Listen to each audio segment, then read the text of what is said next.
una giornata bellissima ieri, una giornata che le vi passate bene e la sera anche, allora la sera con così cose, la prima cosa, e sono i cose che dallo stare.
La filiale mi buttava temuta, la filiale e il chiuso di qua e di là.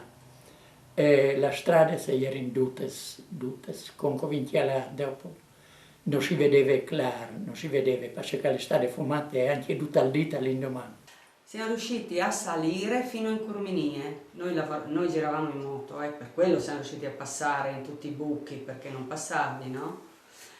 E in Curminie no, non siamo riusciti a salire, perché le case hanno fatto così, non sono crollate in mezzo alla strada, abbiamo dovuto fermare lì. E siamo l'ultimo pezzo, perché io avevo la casa qui vicino, no? L'ultimo pezzo l'abbiamo fatto a piedi. A piedi, a piedi. Io mi ricordo che siamo saliti a piedi e che abbiamo incrociato una persona del paese, gli ho chiesto dei miei e quello non ha saputo dirmi che era fuori, mi ha detto sono sotto, una cosa del genere, no?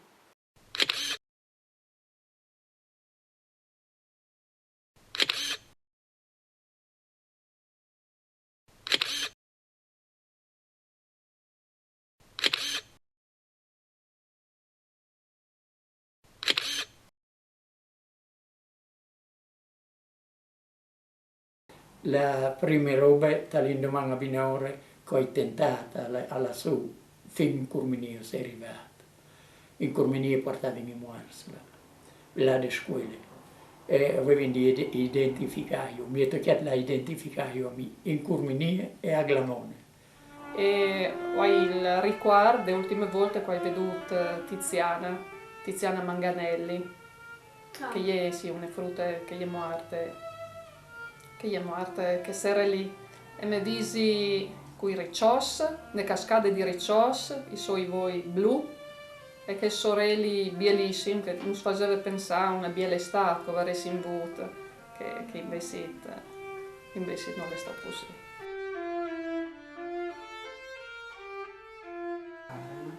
Ma era una cosa incredibile, incredibile perché dopo è sceso mio zio Precheco, mi ricordo che avevamo messo una scala perché il piano di questa casa, era una casa particolare, per cui c'erano, la terrazza aveva tenuto, perché i ferri erano grossi e quindi dalla terrazza noi siamo riusciti a tirare giù una casa L, ha ceduto sulla L, no?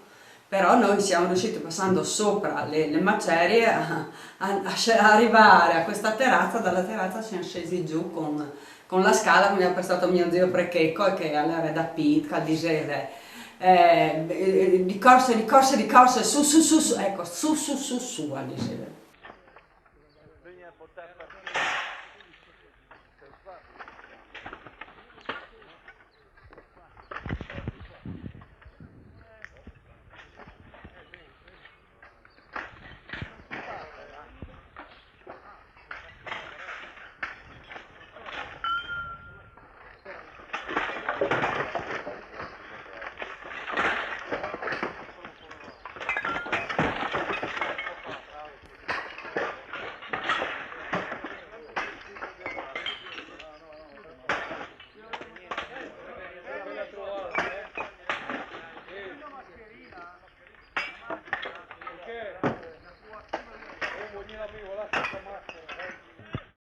Io sono del paese, qua a Monteners. Ho visto che voi scavate soprattutto là dove ci sono i letti, è vero? Sì, ma presso a poco si sa quelli che mancano, perciò sappiamo dove cercare, insomma. Ma questo vuol dire che molta gente del paese alle 9, quando è successo il terremoto, stava già a letto. Eh sì, tanti sì, specialmente i più anziani, e gli altri per fortuna sono riusciti a scappare. Quindi molti anziani sono rimasti Molti proprio... anziani e poi quelli che abitavano sotto, là perché sono stradine piccole, e scappando per le strade sono rimasti sotto.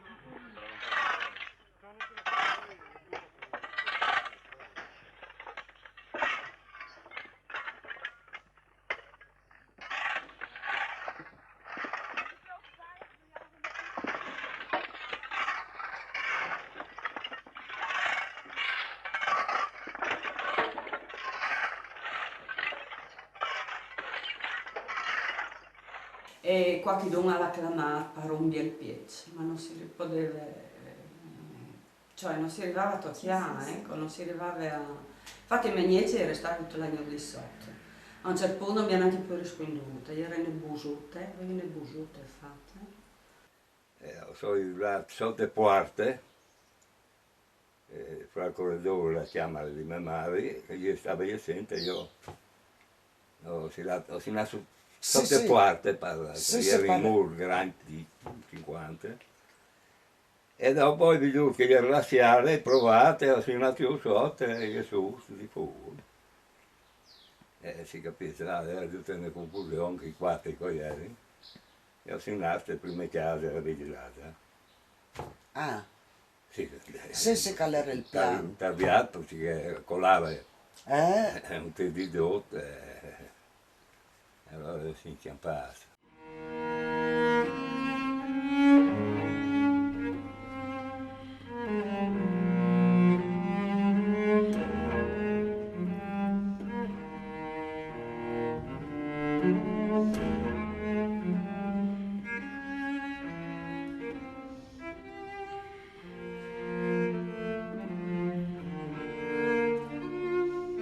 Qua ci sono due frazioni grosse, circa 250 per frazione, persone presenti, perché sono molti all'estero, sono un paese di emigranti. I morti, almeno finora quelli che si è potuto accertare, anche se non sono ancora disepolti, sono circa una trentina, 30 anzi sicuri. I feriti sono stati trasportati ancora ieri, saranno una 40-50. Sì, le case sono tutte distrutte, anzi quasi tutte abbattute, sono poche che sono rimaste in piedi, anche queste inabitabili, del tutto proprio. Sì, sono arrivati degli aiuti, però sì, ancora siamo in condizioni poco buone, perché siamo riusciti dalle case senza niente, neanche con, non so, neanche con le posate, ecco. Senta, ma che cosa facevate in questo paese? Agricoltura, turismo? Beh, quel po' di piccola agricoltura spicciola, diciamo, ma la gran parte sono tutti operai che o all'estero o qua vicino nelle fabbriche a Udine, Gemona, Osoppo, Artenia, che lavorano, vanno e vengono, insomma. Ma è ancora un paese di emigrazione? Sì, ancora un paese di immigrazione, diciamo, non dico un terzo, ma quasi della popolazione è fra Francia, Svizzera, Belgio, Lussemburgo, che vanno e vengono, sono stagionali, e alcuni sono anche, si sono stabiliti là, poi vengono solo nei giorni di Ferragosto oppure di Natale, nelle feste, insomma. Studente, muratore, contadino. Ecco, se lei guarda questo edificio, nell'ultima parte era la mia abitazione. Cos'era questo edificio qui di fronte? L'ufficio postale, mi pare. L'ufficio postale a basso, prima posizione, poi municipio sopra e dietro, e poi c'era la casa canonica, la casa del parroco.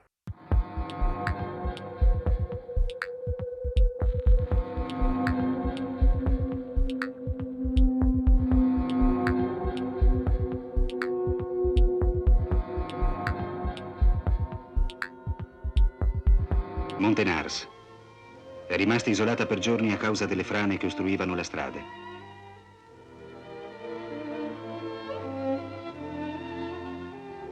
Oddio, che chi è la me pipine, e che poi tirato fuori dal terremoto. le pipine tutte rotte, tutte disgraziate, proprio che ieri sto des maceries, però sì, ieri la me, quindi che il frutto si era salvato.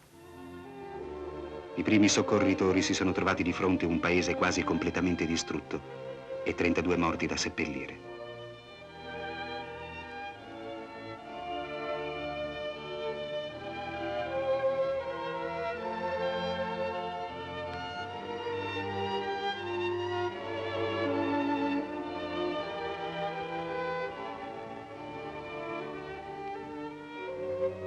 Al posto di una ridente località di mezza montagna c'è ora un cumulo silenzioso di rovine deserte.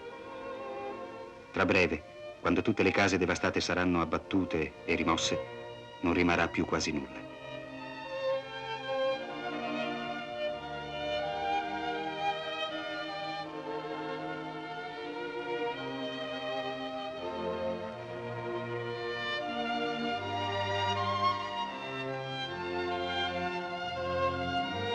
Gli abitanti di Montenars, come quelli di tutte le altre località disastrate o danneggiate, sono stati per mesi ricoverati precariamente in varie tendopoli.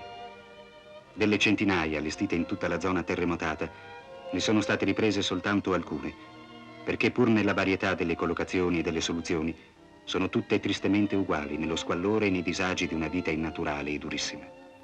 Olavi dal colonnello, dai Ampins, e l'avevo fatto con lui e lui mi menava ore, lui ne vanno ricreate la calera di là. E avevo di po', calzei di mangiare per dolci, sempre.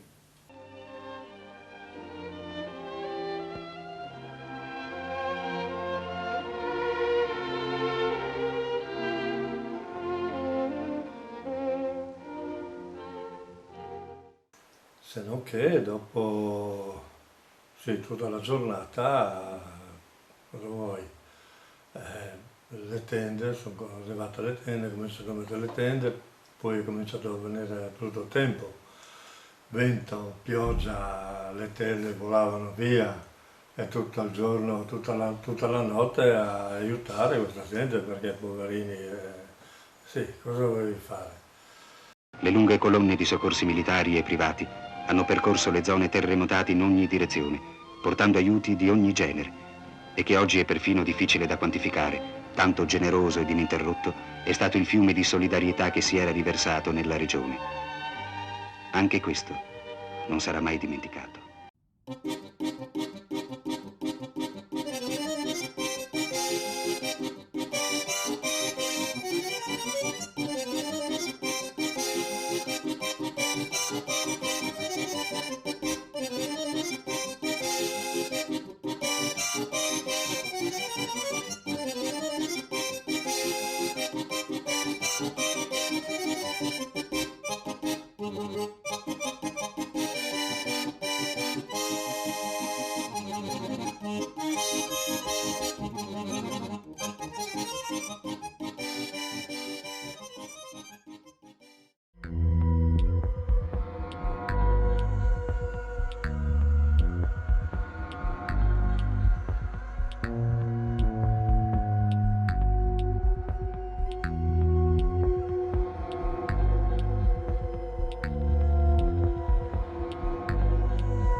È venuto la scossa del 15 settembre. 15 settembre eravamo io, due militari, che uno è qua a Montenars, e stavamo lì nel pozzetto e gli faccio a Meda, stai attento che viene il terremoto. Mi dice, ma vai Mona, che terremoto, neanche ha finito a dire, è venuta la scossa. Che poi non siamo riusciti neanche a alzarsi da lì, la casa era sopra, poteva cadere, eravamo lì. Quando è fermata la prima ondata, siamo saliti seduti sulla strada, la strada faceva tutta così. Che quella è stata una botta, perché praticamente il 15 settembre si diceva, boh, è passato, cerchiamo già di tornare a vivere, di tornare a fare, però ci ha tagliato le gambe quella volta lì.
È un giorno qualunque a Montenars.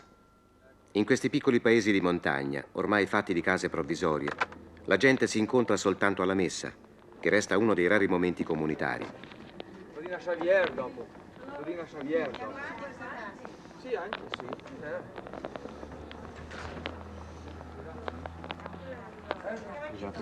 Il parroco da queste parti è stato da sempre l'autorità più ascoltata.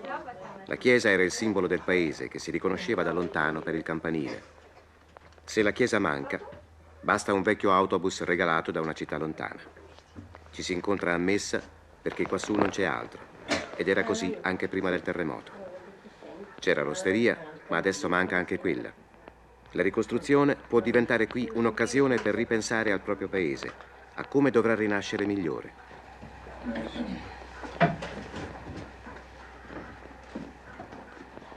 Nel nome del Padre, del Figlio e dello Spirito Santo. Questi sono i luoghi nei quali la tradizione friulana, la lingua, le abitudini sono rimaste intatte. Qualcuno teme che il nuovo le faccia scomparire. Altri rispondono che la cultura, le caratteristiche del Friuli si salvano salvando i friulani, ridando loro fiducia, rafforzando la loro economia. Per i bambini è stata abbastanza una cosa sopportabile, ecco, cioè vivibile, anche a volte giocosa.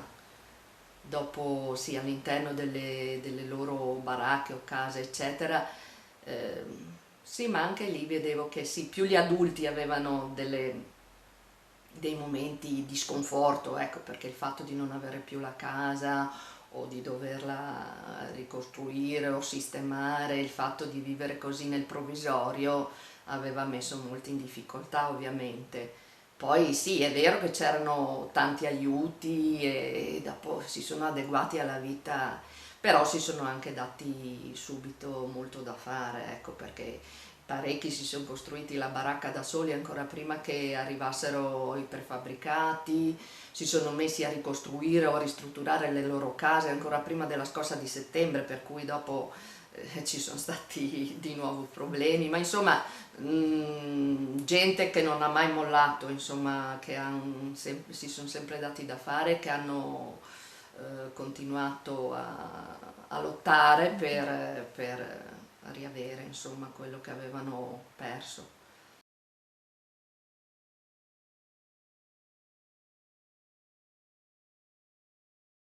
Poi sono arrivati gli austriaci, l'ho incontrato qua, uno della Camera di Commercio, mi dice il mio cognato Garassino quella volta, vedi tu che parli tedesco cosa voglio? Mi dice, se avete un pezzo di terreno noi vi diamo le baracche. Ho detto, siamo andati su in Prat, che loro avevano fatto 28 casette bifamiliari, che era bellissimo.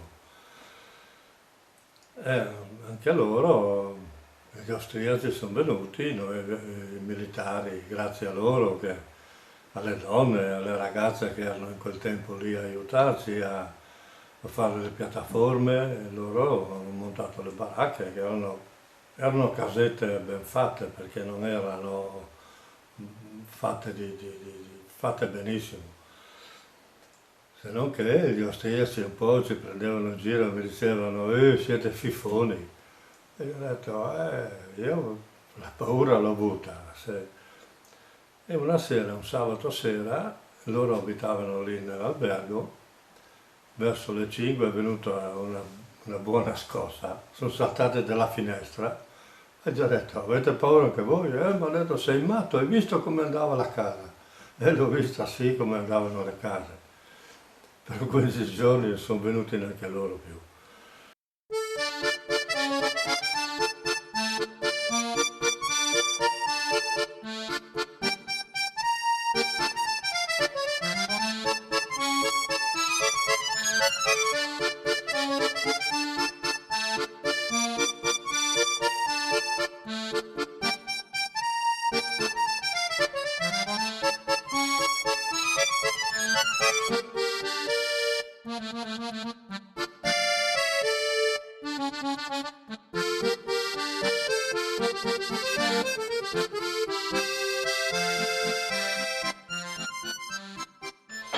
Allora signora, come si sta in questa casa?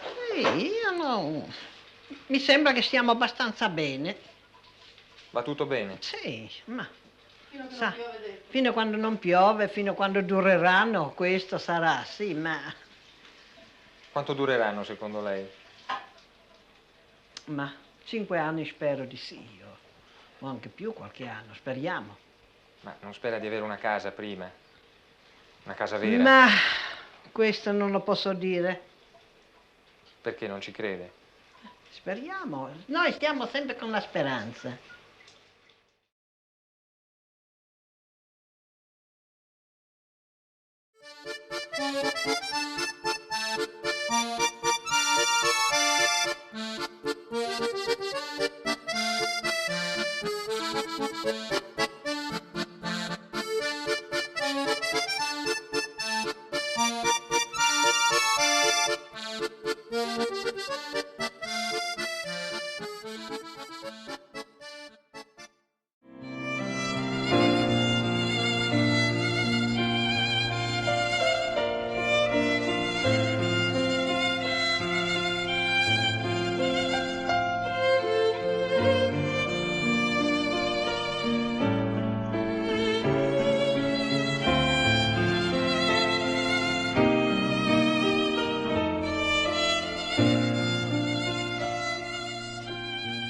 Come la vorreste questa casa nuova che dovreste rifarvi? Io la vorrei bassa, non più quelle alte, perché io quando ho alzato gli occhi ho visto i 2 appartamenti sopra, erano 2 appartamenti sopra, non c'era più niente, ho visto la luna e le stelle.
L'esperienza di un friulano che ha vissuto il terremoto ti rimane un segno. Ti rimane un segno, cerchi di passarlo, ma delle volte mi viene in mente tantissime cose che dici, ma boh, è passata, sei ancora qua. Però nella vita bisogna avere anche un po' di fortuna.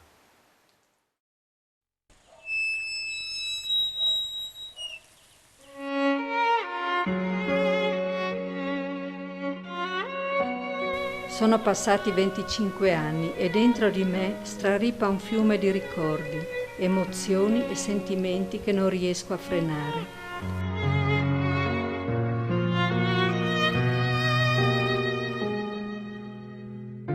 Quella sera ho perso 2 bambini, Silvano e Roberta, di 5 e 1 anno, e con loro tutta la spensieratezza dei miei 26 anni. Sono rimasta anch'io sotto le macerie e, cosciente come fosse ora, ricordo la notte più lunga della mia vita.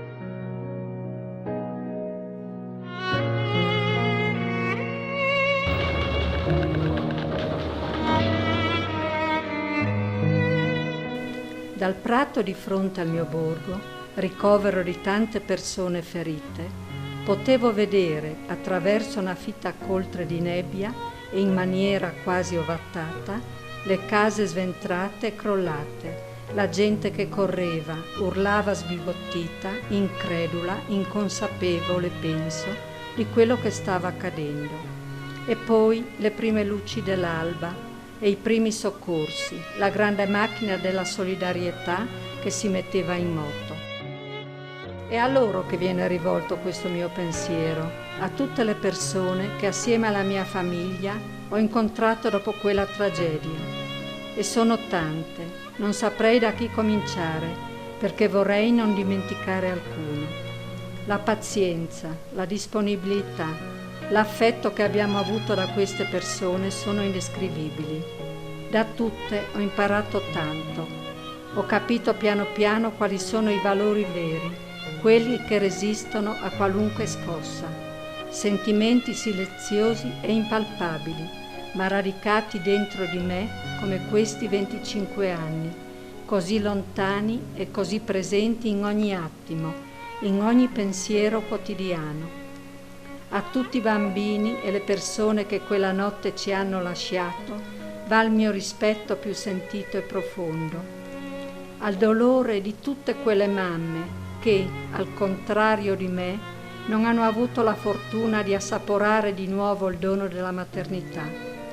Rifondare così su pietre purissime le basi per una nuova casa, una nuova storia.